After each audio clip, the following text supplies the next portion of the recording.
नमस्कार, श्री स्वामी समर्थ उत्कर्ष ज्योतिष चॅनलमध्ये आपल्या सगळ्यांचे स्वागत आहे। आपण कालच्या व्हिडिओमध्ये बघितलं की कृष्ण जन्माष्टमी कशा प्रकारे साजरी केली जावी, कृष्ण जन्माष्टमीला कुठली पूजा केली जावी, कुठली सेवा करावी व कुठल्या मुहूर्तावर करावी।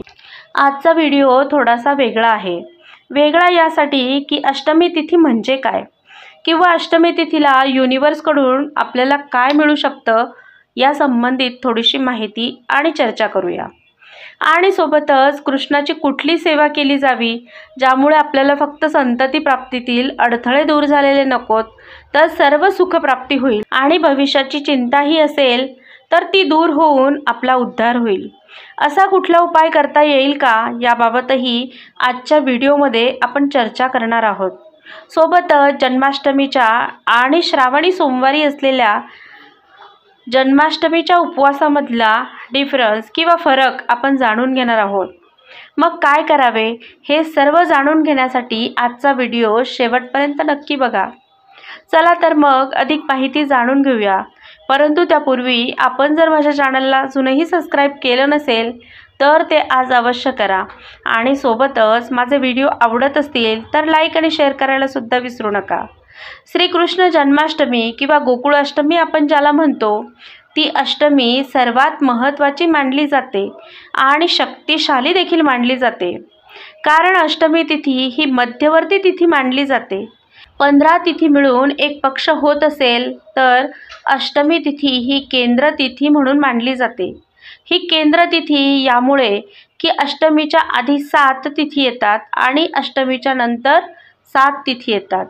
अशाच एकूण अष्टमीच्या आधीच्या 7 तिथी आणि अष्टमीच्या नंतरच्या 7 तिथी अशा एकूण 15 तिथींचा म्हणून एक पक्ष होतो आणि ह्या पक्षातील केंद्र मानली जाणारी तिथी म्हणजेच अष्टमी तिथी, ज्या दिवशी समस्त सृष्टीची शक्ती केंद्र ज्याला आपण युनिव्हर्सल पोर्टल असं म्हणतो आणि ही केंद्राद्वारे उघडी होतात तो दिवस म्हणजेच अष्टमीचा दिवस।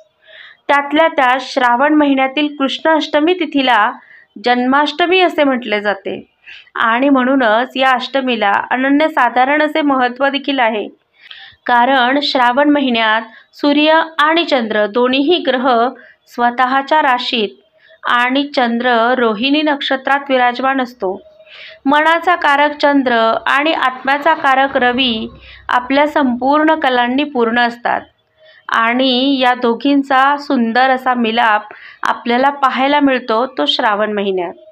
त्यामुळेच तर या महिन्यात जी व्रतवैकल्ये केली जातात ती लवकर फळ देणारी ठरतात आणि त्याच अनुषंगाने विचार करता अष्टमीचा उल्लेख हा जन्माष्टमी असा केला जातो।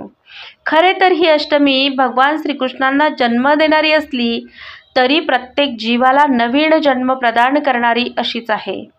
प्रत्येक जीवाला नवीन प्रकाश, नवी ऊर्जा, नवे सामर्थ्य प्रदान करणारी अशी तिथी अर्थातच अष्टमी तिथी। या अष्टमी तिथीला रात्री 12 ते 12:30 वाजेपर्यंत तुम्ही तुमच्या जीवनात जे काही मॅनिफेस्टल कराल तर ते पूर्ण होण्याची क्षमता याच कालावधीमध्ये निर्माण होत असते, कारण या अष्टमीलाच कालाष्टमी असे देखील म्हटले जाते। आपल्या स्वतःला अपग्रेड करायचं असेल किंवा आपल्या जीवनात आमूलाग्र असे बदल करून घ्यायचे असतील, बदल हवे असतील, आपल्या ज्या ज्या इच्छा असतील किंवा जे जे छान संकल्प असतील या काळात ते सर्वच युनिव्हर्सल ऊर्जेसोबत स्वतःला जोडून जीवनात परिवर्तन आणू शकते। या दिवशी युनिव्हर्सल अट्रॅक्शन पॉवर प्रचंड वाढलेली असल्याने एका रात्रीत सर्व संकल्प सिद्ध करण्याची क्षमता या रात्रीत असते। श्रीकृष्ण जन्माष्टमी ही एक नवा जन्म प्रदान करणारी आणि या प्रदान केलेल्या जन्माला सकारात्मक परिवर्तन घेऊन येणारी अशी कालाष्टमी आहे। या रात्रीचा सदुपयोग हा प्रत्येक जीवाने आपल्या जीवनासाठी करून घ्यावा आणि जीवनात सकारात्मकदृष्ट्या आमूलाग्र असा बदल घडवावा। ब्रह्मवैवर्त पुराणात असे वर्णन पाहायला मिळते की श्रीकृष्ण जन्माष्टमीचे व्रत जो कोणी व्यक्ती करतो त्या व्यक्तीला त्याच्या मागे 100 जन्मातील केलेल्या पापांपासून मुक्ती मिळते। 18 पुराणात समाविष्ट असलेल्या श्री भविष्य पुराणात देखील असा उल्लेख आढळतो की जो कोणी व्यक्ती जन्माष्टमीचे व्रत करतो त्या व्यक्तीला अकाल मृत्यूचे भय राहत नाही। यंदा श्रीकृष्ण जन्माष्टमी ही श्रावणी सोमवारी आल्याने विशेष असा योगायोग आणि संयोग मानला गेला आहे। जन्माष्टमीच्या दिवशी एकादशी सारखा उपवास करावा। 1000 एकादशी केल्याचे पुण्य या अष्टमीच्या उपवासाने मिळत असते असे शास्त्रसंमत आहे। यंदा सोमवारी 26 ऑगस्ट या दिवशी हा उपवास करून मंगळवारी 27 ऑगस्टला सकाळी 11 वाजेपर्यंत सोडावा। ज्या गर्भवती माता असतील, महिला असतील, त्यांनी जर भगवान श्रीकृष्णांच्या प्रित्यर्थ असलेले हे जन्माष्टमीचे व्रत केले तर त्यांच्या गर्भात वाढणाऱ्या शिशुलाही श्रीकृष्णाद्वारे सुखी जीवन तसेच सुआरोग्याची प्राप्ती होते। मात्र उपवास करताना तब्येतीची काळजी घेऊन झेपेल तसाच तो उपवास करावा। यावर्षी श्रावण कृष्ण पक्षाची अष्टमी तिथी 26 ऑगस्ट सोमवारी आहे। श्रावणे वा नभस्ये वा रोहिणी सहिताष्टमी सदा कृष्णे नरे लब्धा सा जयंती प्रकीर्तिता। यामुळे श्रीकृष्ण जन्माष्टमीचा उपवास हा एकादशीसारखा संपूर्ण दिवस करावा आणि सोमवारी पूजन करावे। जन्माष्टमीच्या दिवशी बाळकृष्णांच्या मूर्तीवर मागील व्हिडिओमध्ये सांगितल्याप्रमाणे अभिषेक केल्यास व ते तीर्थप्राशन केल्यास अनेक आशीर्वाद लाभतात। ज्यात प्रामुख्याने संततीविषयक काही समस्या असतील तर श्रीकृष्णांचे पूजन त्यासाठी लाभदायी ठरते।